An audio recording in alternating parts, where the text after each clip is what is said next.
Hey, good people, good people. This is your brother Joel Wilson, IB Big Investment Group out of Philadelphia, coming to you live. We got a great little session we're going to have. I'm getting Dr. Rick Mathis connected in. Rick, I'm trying to go.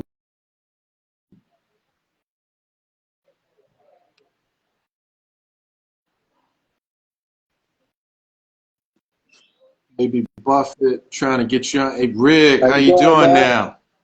I'm doing well, man. I'm doing well. I got my coffee now. I'm at Coffee Cream and Dreams right here in Philly, one of the premier coffee spots, 15th and Fairmount. So I'm Okay, I'm gonna have to definitely hit that up when enjoying I get to the city. absolutely.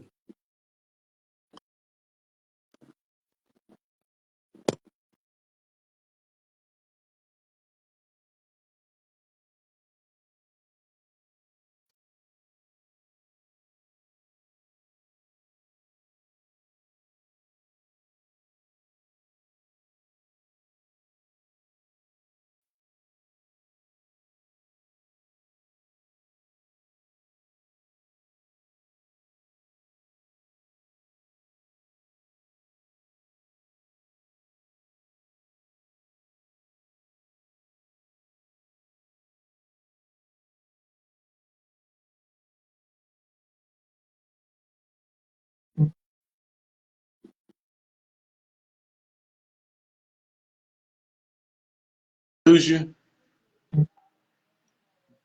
Did I lose you for a sec? Yeah, you did. We had I think your signal was kind of fading. Okay. I was trying to text, trying to get Jimmy on the line, Baby Buffett. Mhm. So hopefully he receive that message. We can get that all squared away. Yeah, man. But But man, we yo, got this exciting event coming up in Philly next month for Black History Month. It's gonna be amazing.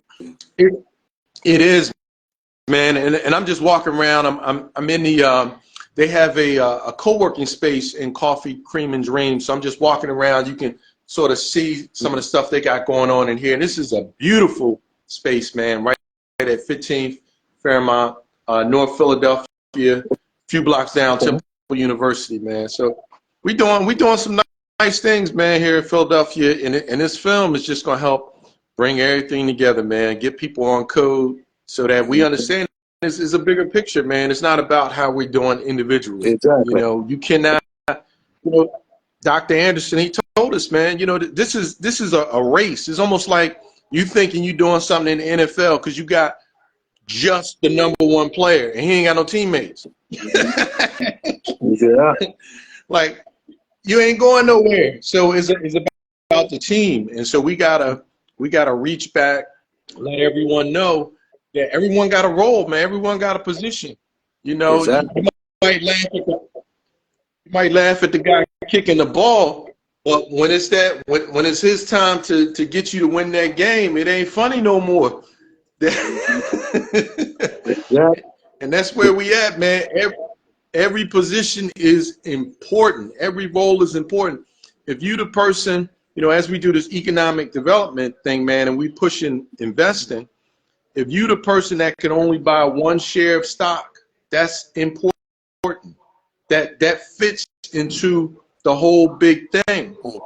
And I think one of the things with stock, man, stocks actually have a built-in process that could benefit black people if we used it.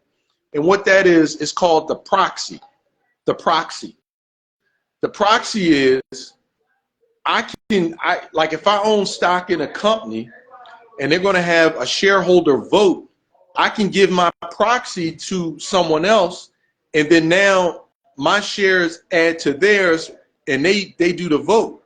So if we had 1,000 or 10,000 people or 100,000 or more owning stock in a particular company, we could all proxy to one person, and now they can help set the tone of what we want that company to do. We Mm. could do that through the proxy vote. And those are things, that's just one example of how we can leverage. And so you could be the person that only has Like I just bought, don't laugh at me. I bought exactly one share of Microsoft last week because that's all I had. Hey, you That's got to all I had. start somewhere, man. That's good. That's one more than somebody else had. So, no, Right. that's So good. so I got a I got a few shares of Microsoft. So I just, I try to just add to it as I can. So last week that's all I could do. And but if you had a bunch of people, man, and Microsoft would be a bad company because it's just the valuation is so huge. We couldn't move the needle there. But some of these smaller companies, man, we could leverage up and get enough and have enough votes through proxy that we can start dictating, hey, we want somebody on the board of directors. Hey, Mhm. we want to impact strategy. We want you to go hard in the urban environments and do X, Y, and Z. But you gotta have them proxy votes. If you don't have them votes, it don't mean nothing. That's true, man. But today is Martin Luther King's birthday, or the celebrated day of his birthday, man.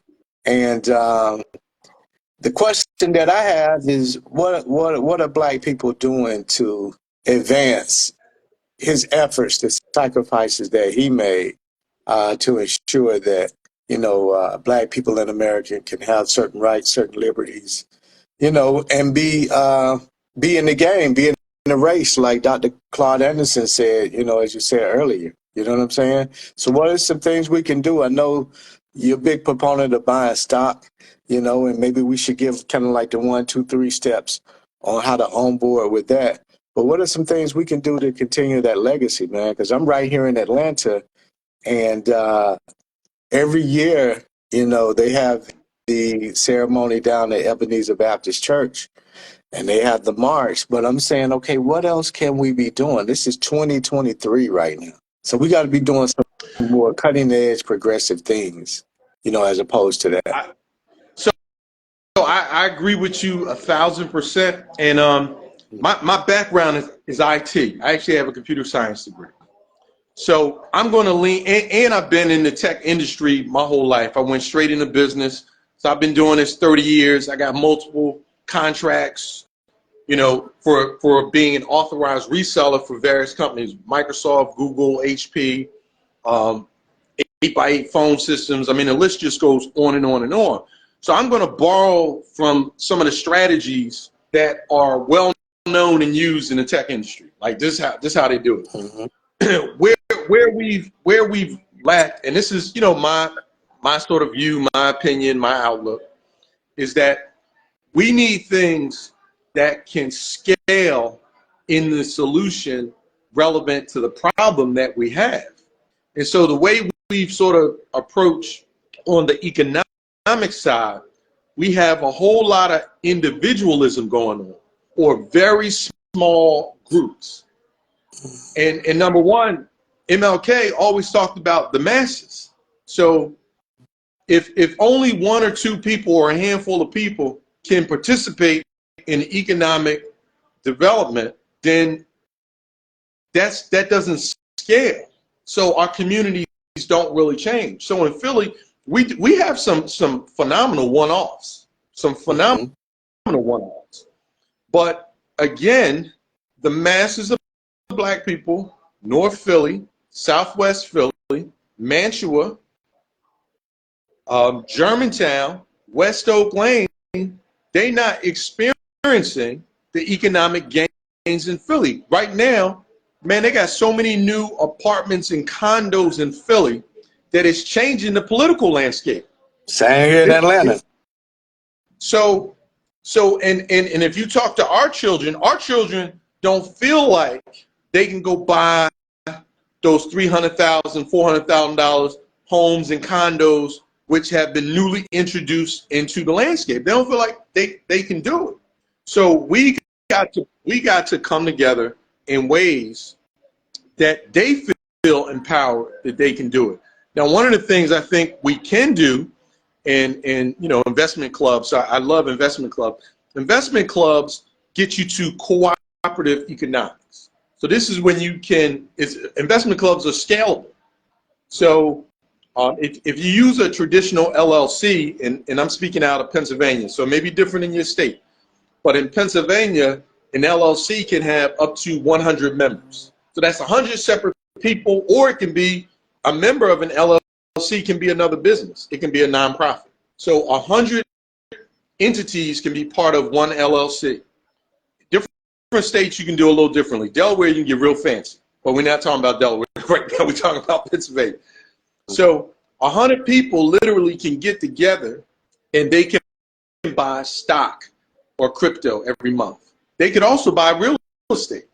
And so it's easier to tackle these items when you have more money putting money up. The other key thing that comes into play is IP. I'm not talking about internet protocol. I'm talking about intellectual property. See, when you are trying to run these businesses, having a bunch of people with different skill sets coming together, making that gumbo, you have a far better chance of making this thing work, because somebody comes with the finance background, somebody may come with the general contracting background, somebody comes with property management skills, somebody comes with marketing skills. So collectively, you can run that business, or at least put the plan together of how you're going to run the business.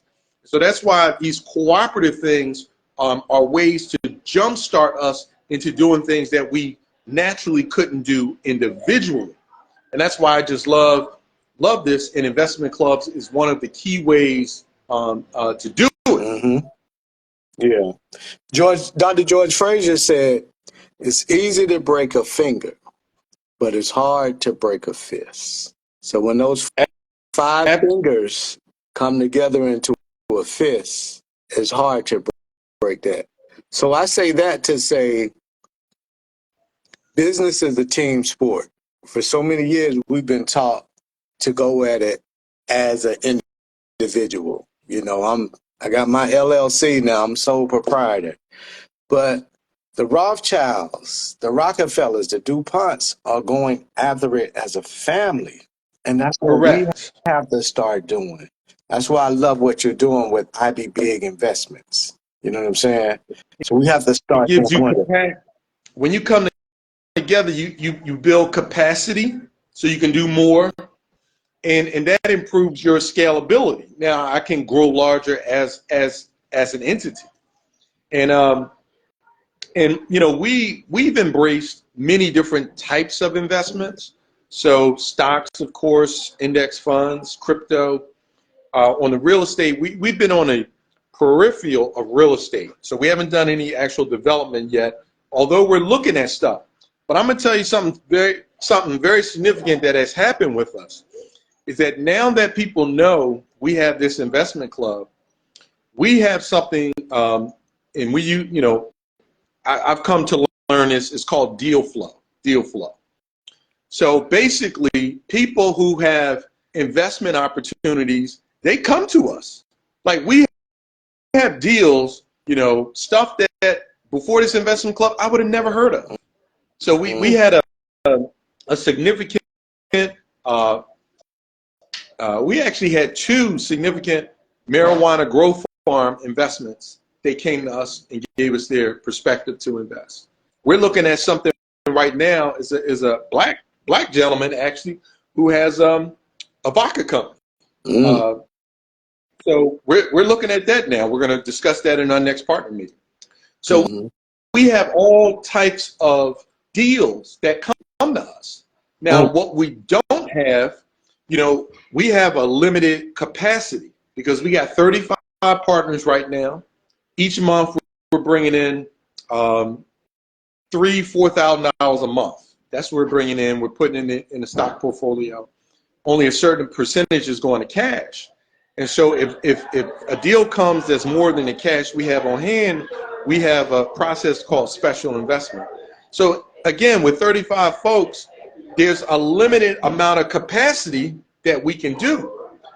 Our goal is to get up to that 100-person investment club, so we have a whole lot more cash on hand and we could take advantage of more opportunities. Right now we have to be very, just very critical of when we look at stuff and what's a good investment, because, you know, none of us are well, we do have a few millionaires in here, but for the most part, you know, we're just regular working folks. I work every day.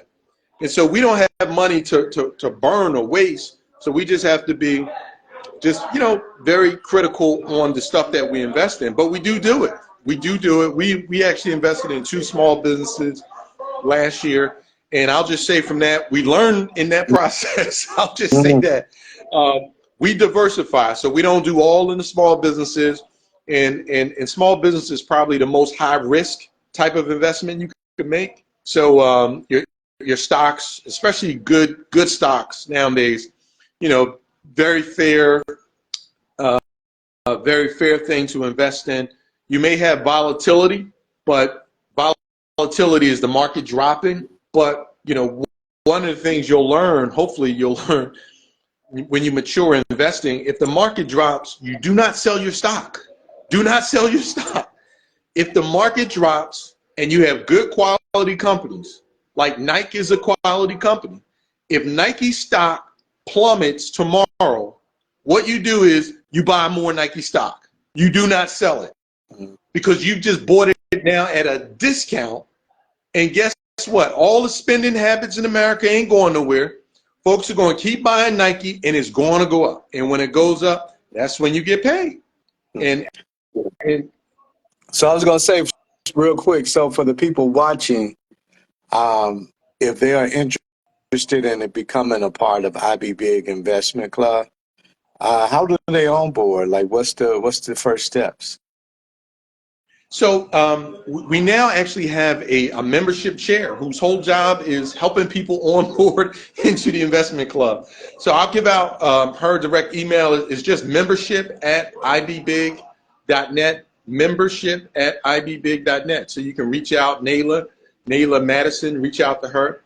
If you go right here, you're on Instagram, you could just go to Instagram and inbox, send us a message, and we'll get back in touch with you. Yeah. I would encourage you to come on out February 23rd and 24th, and then you can meet us in person. Many of the folks, when we had an event in December, about 16 partners actually came out to the event.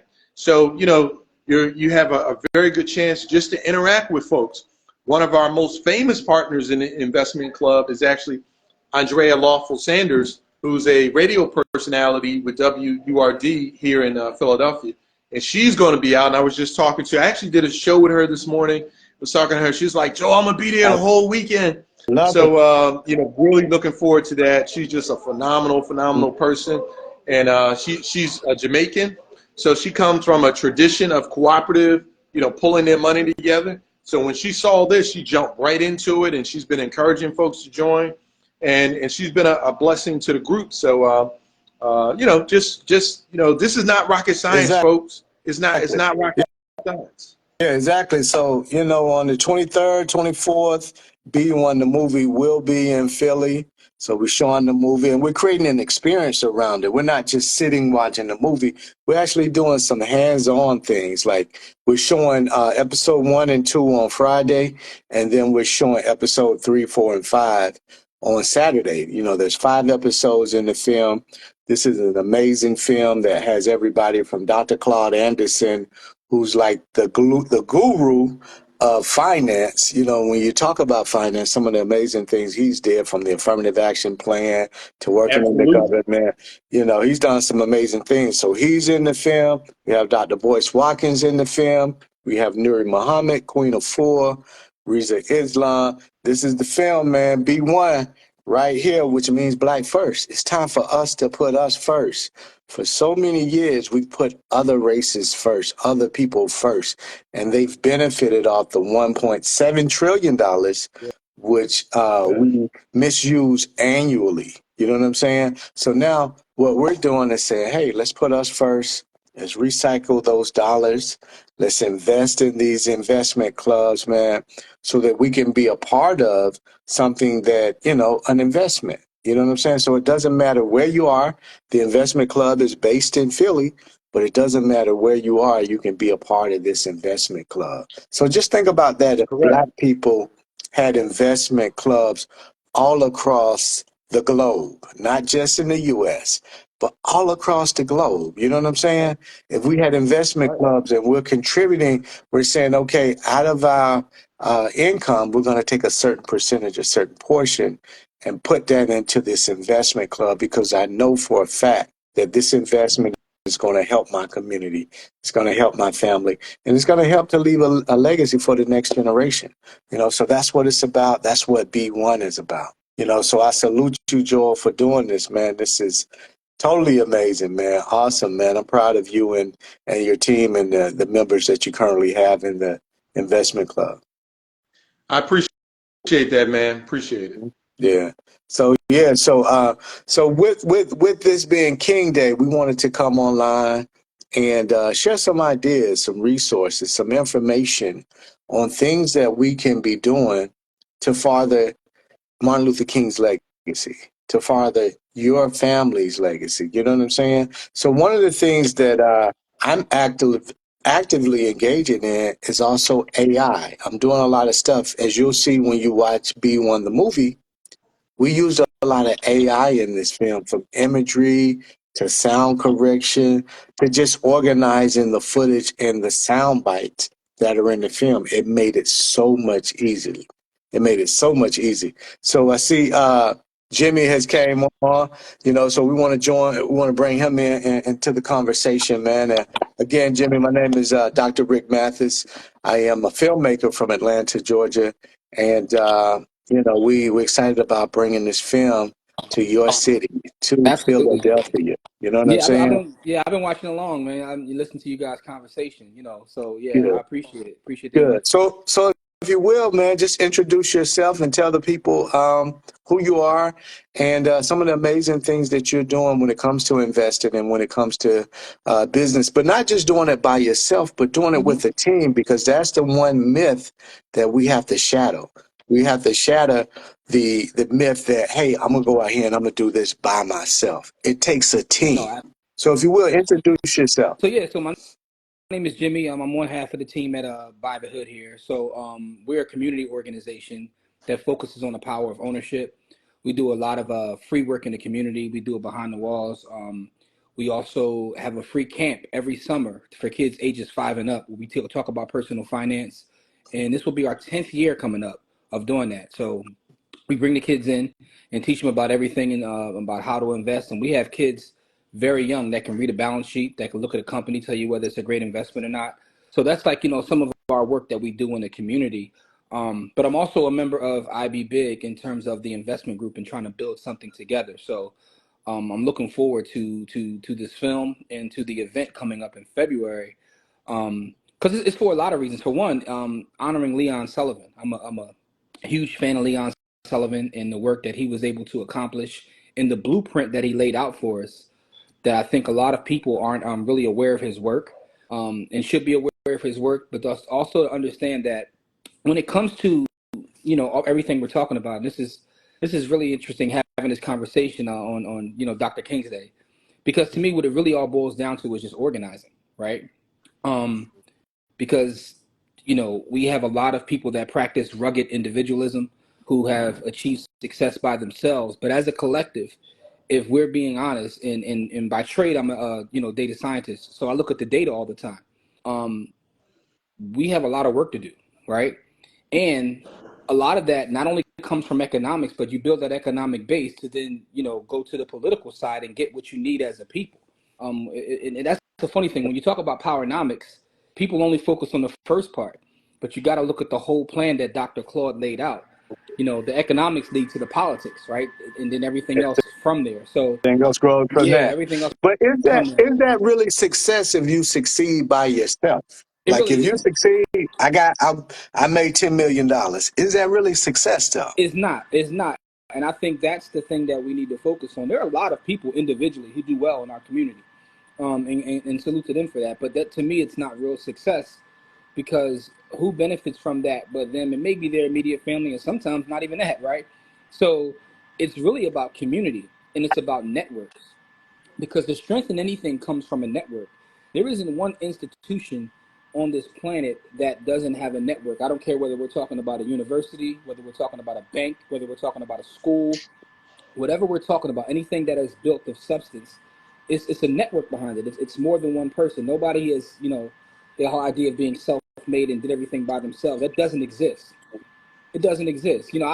I'm a fan of sports, and it's interesting when you see people who achieve the highest levels of being a champion, and then you hear them talk, and they talk about their nutritionist and their trainer and their coach and their this. Like, we That's see their the team. individual. Yeah, we see the individual, but there's a whole team behind that individual, and that's how everything kind of works, right? But it comes to me, true black wealth, to be honest with you, is black love. Because Mm, if we want to get to the root of everything, we have to really love each other enough to want to build with each other, yeah. to want to be in business with each other, to want to look out for each other. So I love to talk about economics, but to me, it's much deeper than that, because it really goes down to how we see each other. Do you truly love your brother and your sister? Exactly. And one of the things that is interesting that you say that, because with B1 the movie, the question is asked, the opening question of the film is asked, what is it going to take for black people to get on code and put black people first? Great question. Now, the number one question or the number one answer for that question is going to take love. It's going to take black love. Okay, but how do you, in film, you have to show it versus tell it. We had 1,000 people say it's going to take black love, but how do we show it?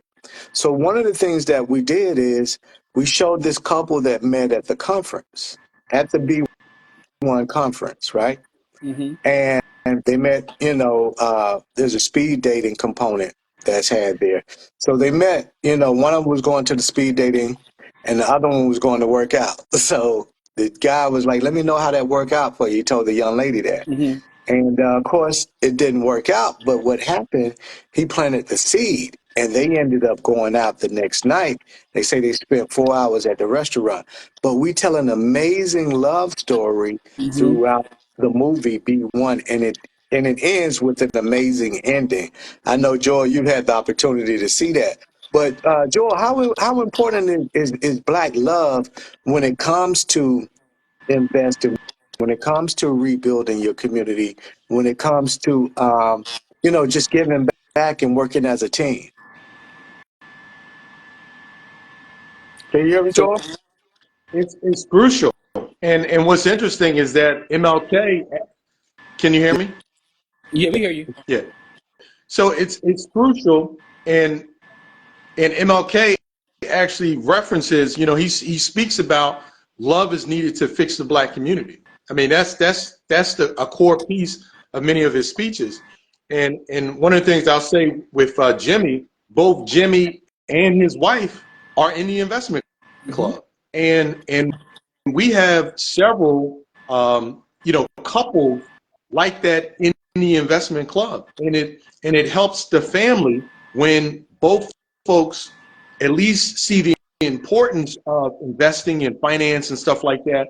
It helps that family, and then once that family is strong, they can come into a cooperative environment like ours, and they have some resources to put there.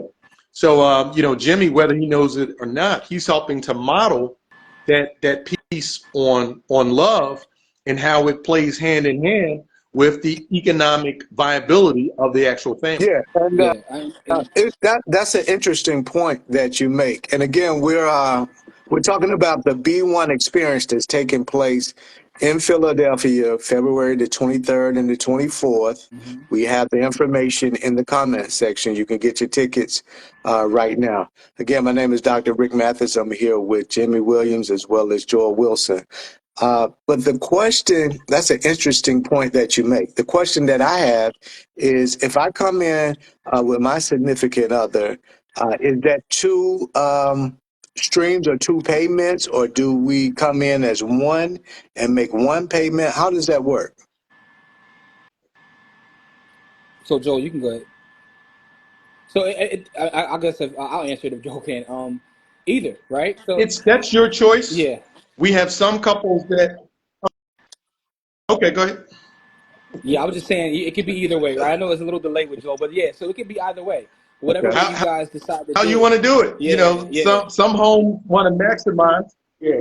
But the I think the thing is, and I think this is a great conversation. Like again, I keep harping on MLK Day because this is when we're having this conversation. But when Mhm. you talk about Black love, it's through your actions, right? I never even thought about it that way until Joel just said it. But when you think about Dr. King, it was through his actions, right? So, and it's interesting when you read history and you see how Dr. King was looked at during those times, right, versus how he's like looked at now. But he was on code, and he had a mission that he was focused on, and he showed his love through his actions, right? Because he's an amazing orator, one of the greatest orators we've ever seen, and with that skill set, he could have went off and did amazing Right. things for himself, but he focused on the people. And that's what we're talking about. We're talking about getting away from that rugged individualism and learning to work as groups and to organize, right? There's nothing that's ever been achieved without organizing, whether that's through unions, whether that's through whatever it may be.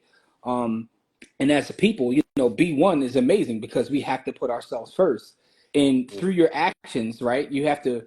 So I'm gonna give you a quick example. At one point, I was working for an insurance company, and I had a Vietnamese colleague, and he asked me one day, and he was just because he was honestly confused. He was asking why we don't support our businesses the way that his community supports his business. And I said, well, what do you mean? He said, we support each other even when it's inconvenient. He Mhm. said, I'll drive 20 miles to go to a Vietnamese bank before I put my money in any other bank. When there's a Wells Fargo on every corner, I'll pass 10 of those to get to my folks' stuff, right? When I shop, when it's inconvenient, right? Because that's the culture that he was raised in, and that's the love that he has towards people, understanding how those things work.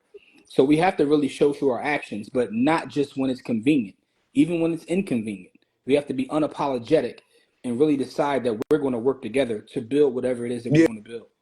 and Dr. Chika Akur, who's also featured in the film B1, he calls that paying the black tax, Yes. driving that extra mile, Mm-hmm. paying a few more pennies so that you can support something that's black owned, because that's going to come back to you. Mm-hmm. It's more likely if you go and support a black owned business, or if you put your money in a black owned bank or an investment club, that money is going to come back. Those dollars are going to come back to you versus taking it out of the circle and going over here and putting it in the Vietnamese circle. Mm-hmm. They're not going to bring that dollar back to the black circle. They're going to keep it circling Yeah. within them, because guess what? They're on code. And that's what this film is all about. It's about being on code in all areas of your life. We touch on health. We touch on economics. We touch on relationships. We touch on the music, the films, social media, in all areas of your life. Get on code and put black Yeah. first. Yeah. And I mean that's what it really boils down to is making that decision that I'm going to put it first, right? And that's what we have to do. And working together, again, that's why I said everything goes when I bring up the love thing, it's important because you have to feel like we deserve it, right? And I think that's part of it, right? It's understanding that we deserve to be able to work together and to create things and build things. Yeah, because that's episode 4. Episode 4 touches on self-preservation, self-worth, and Mm-hmm. self-love. Yep. Yep. Those are 3 things. You have to feel like you're worth $100 an hour, $200 an hour. Absolutely. You have to know your self-worth and stand 10 toes down. Like they say, you got to stand on business. You know what I'm saying? Stand 10 toes down and Yeah. stand on business. This is my worth. And I Mm-hmm. know I'm worth this. And if you're not going to pay this, somebody else will, but you're not going to get me to take my price down because I don't feel like I'm not worth this. You Exactly. know what I'm saying? So Yeah. yeah, that's what time it is, man. And you know that episode asks this question right here: is it racist for black people to put black people first? No. No. So, No. no. No. Go ahead, Joe. Go ahead, Joe. You can give your perspective, but no. So I think this is probably one of the questions that the black community, at least in my lifetime, that we've struggled with. And I would say we struggle with it because, regrettably, we don't read our history. Like, we have boycotted the actual reading of the works of W.E.B. Du Bois, Malana Karenga, Sheikh Anta Diop, John Hope Franklin, from slavery to freedom. I mean, the list of books go on and on and on, and we have not read them. And if we had read them, we would understand that by putting black people first, we're doing the exact same thing that every other successful race of people have done. I'll give you one quick example. Two of my favorite books, and it not written by black people, but two of my favorite books, The Millionaire Next Door and The Millionaire Mind, because those books actually painted a picture of how to become a millionaire in this country. Painted a picture. And they go into detail on ethnic groups, how the Koreans or the Jewish folks or white Anglo-Saxons, how they've amassed their money. And all of those groups have leveraged who they are. They leverage their culture. So to me, what I got from those books is that it's a natural thing that we should be doing. And for whatever reason, we don't.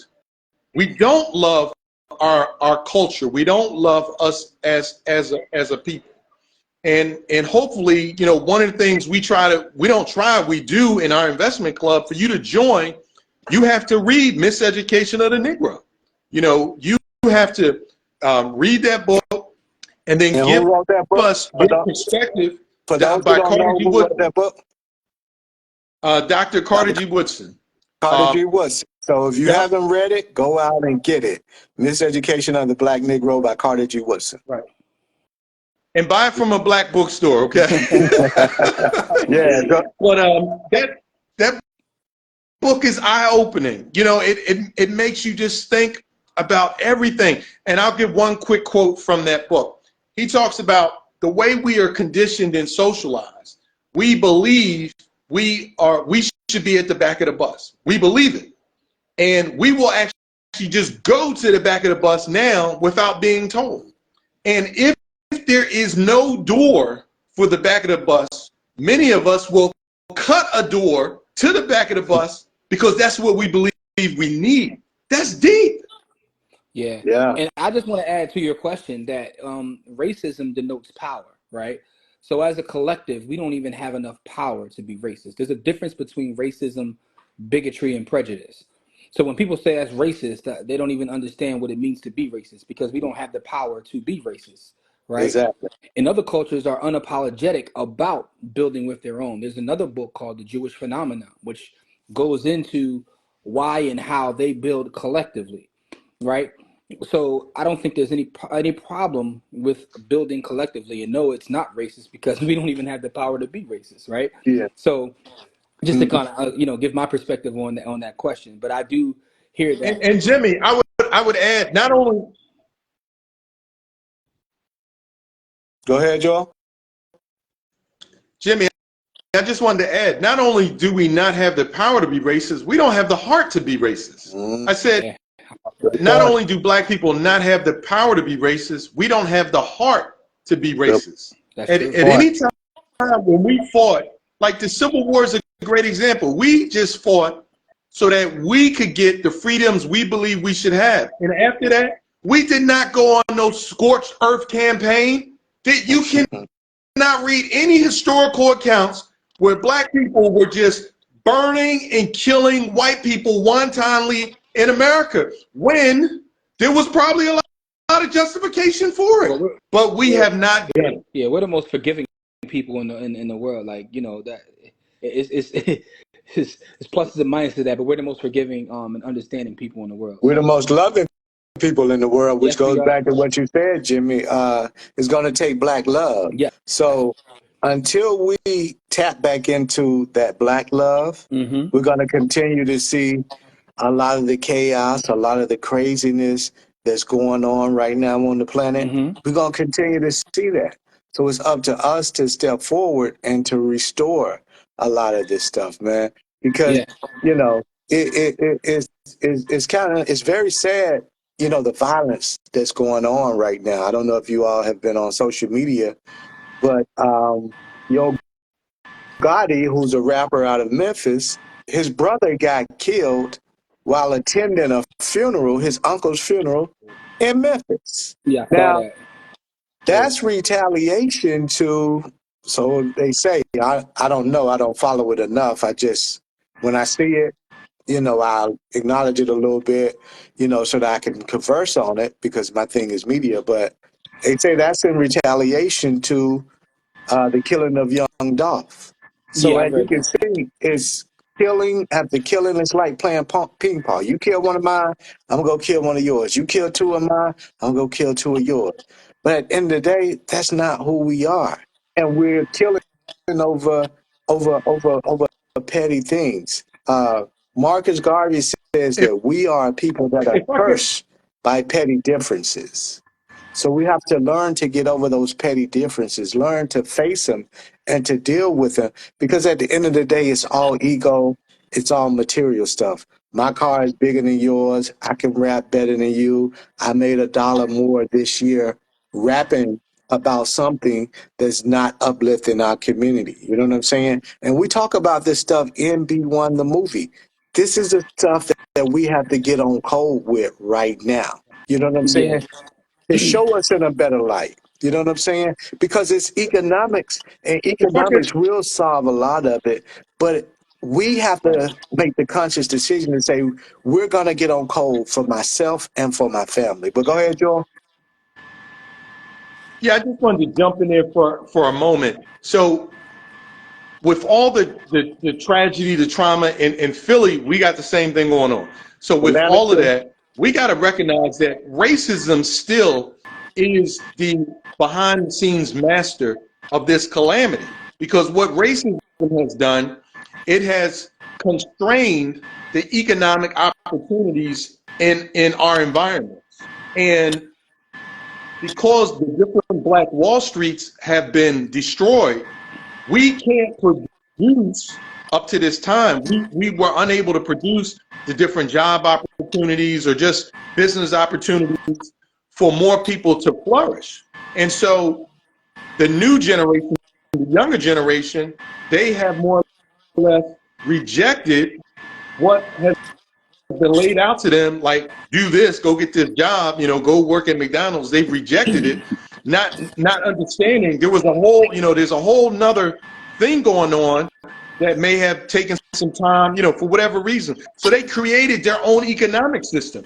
So the hip hop right now is an economic system. Now, granted, black folks don't get the majority of the money from it, but it is an economic system, Based on and our folks can see culture. It's that an based on our economic culture. system based on, yeah. So Right. Go I ahead, just And want defend. to. so they get into beefs, and they are killing each other because of that. And what I think we need to do as the adults is that we have to create economic opportunities, and we can use hip hop so that they can participate in that. And now they have the modeling. They can have someone like a Jimmy, where Jimmy's the OG. Jimmy can give the knowledge, and Jimmy's not staring them into, here, I'm giving you this gun to go do this nonsense in the background. So And if we get more young people, go ahead. no, I just want to add to that, right? So I'm always I'm very careful about like Dr. Mathis, I saw the same things you did, but I also often wonder when you're on social media who benefits from these information and these stories, right? Because I don't follow along. I'm not into this. I'm not into their street beef, so I don't know who did what with who. But I see the same narratives being told, and we don't control that either. We don't control media, right? So then I start to wonder who benefits from these stories going the way they're going, right? Because now everybody's talking about, whether dolphin. So at least this whole thing of engagement, which leads to dollars for those systems that we also do not control. Right. And one of the interesting things about hip hop in general is when people listen to this music now, like, and I'm a hip hop fan, listen to music, I hear trauma, I hear pain, right? When Hmm. these people are talking about some of these things in these songs, to me, what they're really talking about is their pain and their trauma. So I have a little difference of opinion when I hear it. People say, "Oh man, it is destructive." I'm like, that's pain right there. That's trauma that's coming through in their music. This is their way of expressing themselves, and there's a lot of trauma there. But we have to get to the root of that. So I'm not I'm very slow to judge anyone because I spent a lot of time in helping the youth in the youth study center, And when I hear their stories of what led them there, right? It's like we all have to do better because they come from environments that, they're trying to survive. Some of them don't even know who their father is. They don't, their mother's on drugs, right? And then you see the result of that. And I'm not saying that's everyone, but I've talked to enough young men to see this is how they got there. And then they make music and they put their pain in their music. So we have to get to the root of that. And Joel is right. We have to provide opportunities for them, which comes from us building as a collective, right? When you hear about these murders and all these crazy things happening in all the major cities, whether it's Detroit, Philadelphia, Memphis, whatever it may be, there's never nobody coming home from work and then going to go shoot 10 people. Like, you know what I mean? It's just, nobody's going to work, and doing or building a business and coming home and doing these things. It's people that have a lot of time and don't have opportunity. And this is what happens to them. And then the cycle continuously repeats itself, but it's up to us to kind of stop that cycle and do the work that's necessary. Yeah, because the thing is, like, I'm not speaking on it to judge. I'm speaking on it to shine a light on it and Yeah. say this is what's going on in the community Mm-hmm. and how do we fix it, and Exactly. how this is being perpetuated by other people, by other powers that be, to keep us fighting against each other. And I saw this illustration, right, that was on social media. It was a jar that had some black ants and some red ants. I don't know if y'all saw that illustration, right? But they put these black ants and these red ants in the jar. The black ants and the red ants were fine, moving amongst each other harmoniously until someone shook the jar. When someone shook the jar, the red ant turned on the black ant because they thought that they were trying to attack them. You see what Mm-hmm. I'm saying? So it's the same thing with us. Yeah. Someone is shaking the jar. We are loving people, as we have said here several times during this live. Black people are the most loving people on the planet. But right now, someone is shaking the jar to make us think this black person is out to get me. This person over here is out to kill me. When at the end of the day, we got to get off of that because we have to leave a generation and a planet that's loving and that's better than the way we received it. And right now, we're not being good stewards to leave the planet in a healthier situation than when we found it. Yeah. That's a good analogy. Hey, About the Rick. jar being shaken. Thank you. Hey, Rick, I just wanted to share something with you. MLK, he has a speech on, you could YouTube it, and it's called like the next path after civil rights, or the next path for civil rights. It was done 6 months before he was assassinated. So in that speech, he talks about economic exploitation. And that's what we are still dealing with, economic exploitation. And what he outlined then, and this is in 68, that the U.S. needed to spend in 68 billions of dollars to correct what was done to black people. So he was killed, and they have totally distracted us from the fact that they needed to spend billions of dollars then. They put drugs in our community by not creating the opportunities. You're putting drugs here, somehow you're allowing guns to get here. What did they think was going to happen? So now Well, they knew. we're suffering Yeah, they all knew what those was going to things. happen because that was by Right, design. The thing right. we have to The do, shaking up of the red ants and the black yeah, ants in the bottle. That exactly. so economic exploitation, to the highest power. That is what has happened to the black community. A few of us, a small number, have been able to figure out the game and navigate through it. Some could pull their families through, but the majority of us cannot. hmm And that's why cooperative economics, that leaves the onus on us. That's that whole, do for self. So we're not, right now, if you just leave it up to the regular system, and if you want to borrow money for anything, your car, your house, your business, then they're going to ask you, what's your credit score? What are your assets? This and that. And what other ethnic groups are able to do is they have a way to pull money regardless of their credit score, regardless of the assets. You know, we can look to India right now. India has developed a whole lending process for people who are in poverty, and their loan payback is actually higher than Western banking systems. So we as Black people need to look at alternative ways, and investment clubs is one way, one alternative way in which Black people can come together. We're not dependent on the system. We can set our own rules, you know, and we can help push ourselves forward. And we are we are the ants that have been shaken in the jar. And we either can keep complaining about it, or we can figure out how do we bring some normalcy to this environment. Yeah. And again, I'm Dr. Rick Mathis. We're here today having a conversation around economics for B1, the movie, and for this event that we're having in Philadelphia on February the 23rd and the 20 comment section.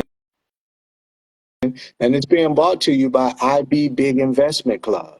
So an investment club is actually bringing the film to their city. They're being an ambassador to bring B1 the movie to their city so that we can have this dialogue, so that we can offer practical solutions. You know what I'm saying? After you watch this film, after we have this dialogue, we have practical solutions that you can plug into. One being IB Big Investment Club. Become a member. Start investing so that you can then benefit and be around like-minded people that's not just spending their money on Louis Vuitton, on Gucci, on Prada, on some of these crazy things, right? So I'm gonna share this with you. So the second richest person in the world is said to be the gentleman that owns Louis Vuitton and Hennessy, right? The number one richest person they said is Elon Musk. But I'm looking like, how is, you know what I'm saying, this guy making all of this money off of Black people because of things that he owned, Hennessy, Louis Vuitton. There's another clothing line. I forget what the other clothing line is. But he's making billions of dollars off of our community, so much so that he's the second richest person in the world. His name is Nathan. No, Can't think of his last name.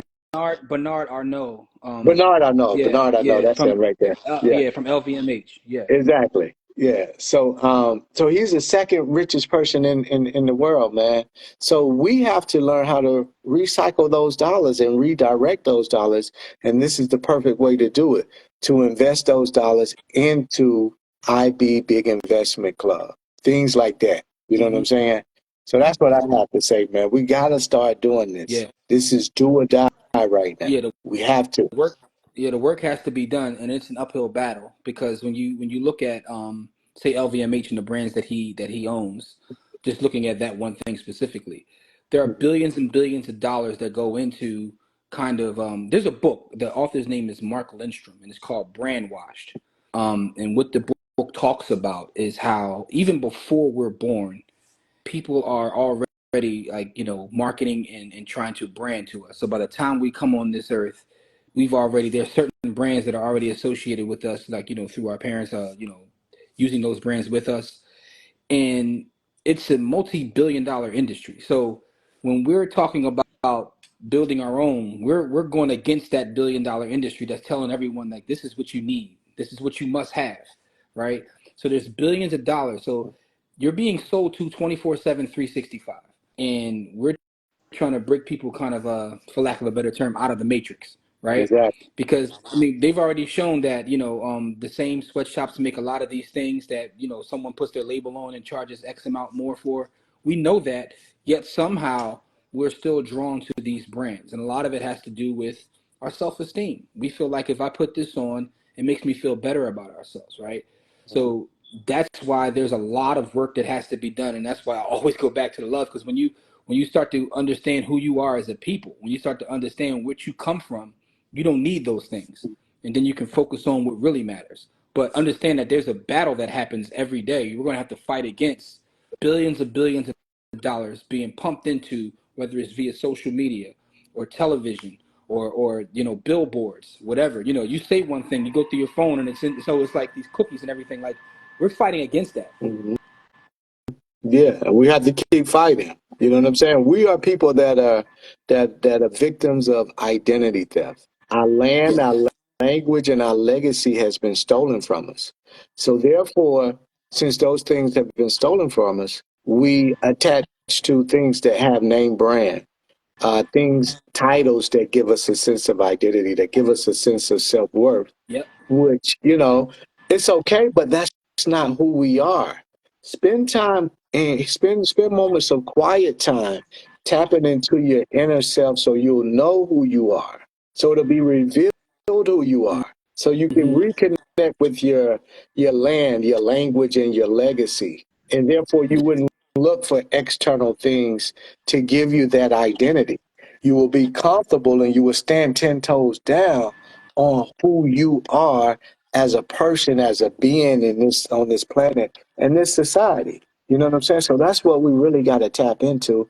I wear this shirt all the time. B1. It's the only shirt that pays when I wear it. Because you want to Mm-hmm. know why? This is my brand.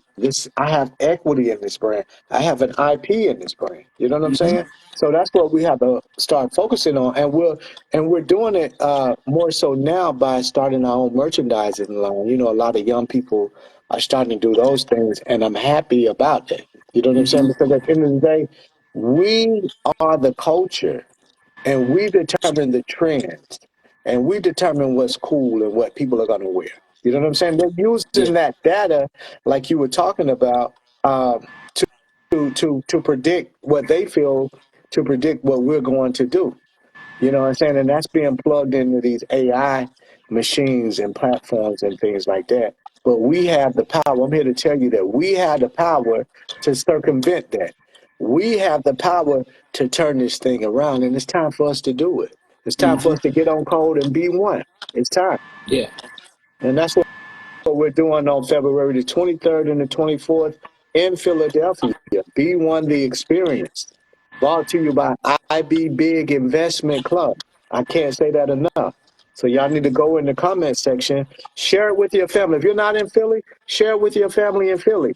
And Mm-hmm. also, we have a live ticket. So if you're not in Philly, you can still tap in. But if you want to be in the room and you're in Philly, then share this information with your family your loved ones that are in Philly.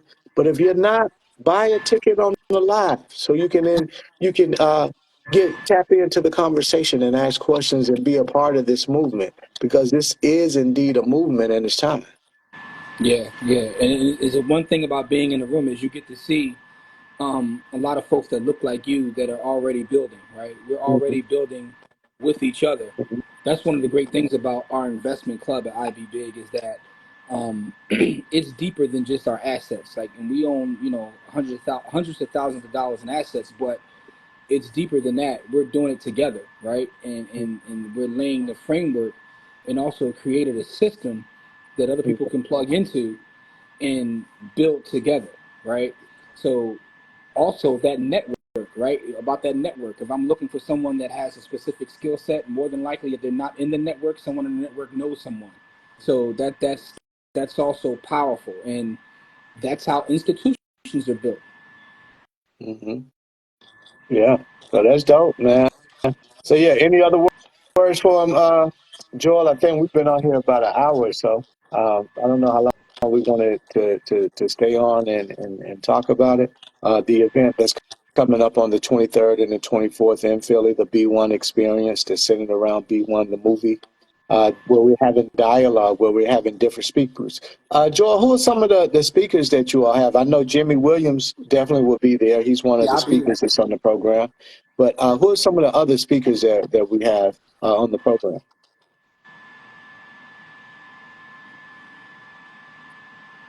Yeah. Are you there, Joel?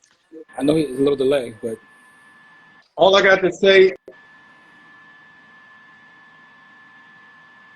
I think, yeah, I think your signal is, I think you have a poor signal or something. Your signal is weak. so I'll say that we have a number of speakers that'll be there. And if you follow along, you can go to, I think it's a Facebook page for our group, facebook.com/IB Big Invest. You can see the Oh, speakers that we have. absolutely. So we have Bigger Dre is actually a local hip hop artist. He's going to be talking on that first segment, dealing with media. We have Bigger Dre, hip hop artist, local hip hop artist out of Philly. He's going to be talking about the media segment. Okay. And who else? Who else? I know you're going in and out, Joel. So, Well, I'm just going to say, come on out, come out. yeah. But who are the people we have, Jimmy? I know Jimmy. Yeah, so we have a Was number. sharing with us. I've heard a number of folks that are coming out. All right, so a majority of our club will be there, which is just amazing because we have entrepreneurs, we have Black professionals. Like he said, Bigger Dre, he's a local artist who's very he's in the community doing the actual work. He'll be there. We have a number of folks that'll be there, but I think the most important thing is the energy you'll get from being around your own people that are trying to do the work. Because listen, the bottom line is nobody's coming to save us. So if we don't do the work, it won't get done. And just to have conversations, right? Because a lot of us see the world in different ways, and when you share energy and share perspectives, that's how we all grow, right? So I think it's very important. You will have people that are active politically. We'll have business leaders, and these are all people that look like us who are coming together for one common goal, and that is to build our community. I love it. Viola in the comment section said that she'll be there, so that's good. So definitely share it with your friends, Viola, and we definitely appreciate the support, man. It's going to be an amazing event. We're going to have an amazing time, talking about these things, sharing this information, and the biggest part of it is being in the room so that you can network and so that you can feel the energy of successful people. Sometimes you just have to get around certain successful people that are doing amazing things. Even if, you've had some success, it still helps to be around those successful people because it gives you a burst of energy. It's like the wind in your sail continues to propel you forward. You know what I'm Yeah, saying? So again, absolutely. it's taking place February the 23rd and the 24th. We have a 2-day event. Hmm. I will be there. Dr. Rick Mathis is there with the film B1, the movie, which is an amazing project, an amazing film that features everybody from Dr. Boyce Watkins, Dr. Claude Anderson, Queen of Four, Riza Islam, Nuri Muhammad, who else is there? D1, the hip hop rapper. He's also in there. Ash Cash from Earn Your Leisure is in the film. Hmm. Speech from Arrested Development is in the film. So this film